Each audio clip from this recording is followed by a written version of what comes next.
દર્શક મિત્રો, વડોદરાનો વિકાસ કઈ રીતે ઝડપી કરવો, હવે એના માટે છેલ્લે વડોદરાની પ્રકૃતિ જોવાની નોબત આવી ગઈ છે. અને હા, અમે નથી કહી રહ્યા, વડોદરા શહેરના બીજેપી પ્રમુખ છે જે જયપ્રકાશ સોની છે એ કહી રહ્યા છે. પણ પ્રમુખ સાહેબ, આપને એમ નથી લાગતું કે વડોદરાના સત્તાધીશોની આળસુ અને ભ્રષ્ટાચારની પ્રકૃતિ હોય?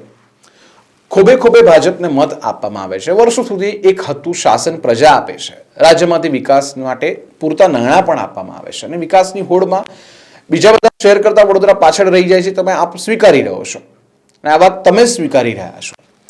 અને ફરી પાછું કોર્પોરેશનની ચૂંટણીમાં કહેવાતા વિકાસના નામે વોટ માંગવામાં આવે છે. એ વડોદરાની જે જનતા છે એના શાંત સ્વભાવની પ્રકૃતિ માટે આ વસ્તુ કેટલું યોગ્ય કહેવાય? સાંભળો શું કહી રહ્યા છે પ્રમુખ. જવાબદારી મળ્યા પછી એવું વિચાર આવ્યો કે આપણે એવું શું કરી શકીએ કે વડોદરા ઝડપથી આગળ વધી શકે. કારણ કે કોઈ પણ શહેરની એક પોતાની પ્રકૃતિ હોય છે.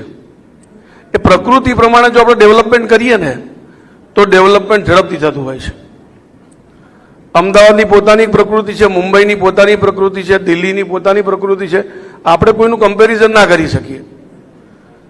હા, સારા કામો થયા હોય, સારા ઉદાહરણો આપણે લઈ શકીએ, પણ એવું ને એવું અહીંયા થશે એવી કોઈ માન્યતા રાખવી નહીં, કદાપી ના થાય. આપણે ગાંધીનગર જેવું શહેર ના બની શકીએ, કારણ કે એની ગાંધીનગરની પોતાની પ્રકૃતિ છે. પણ વડોદરાની પ્રકૃતિ પ્રમાણે જો ડેવલપમેન્ટનો વિચાર કરવામાં આવે તો વડોદરા ચોક્કસ સારી ગતિથી આગળ વધી શકે છે.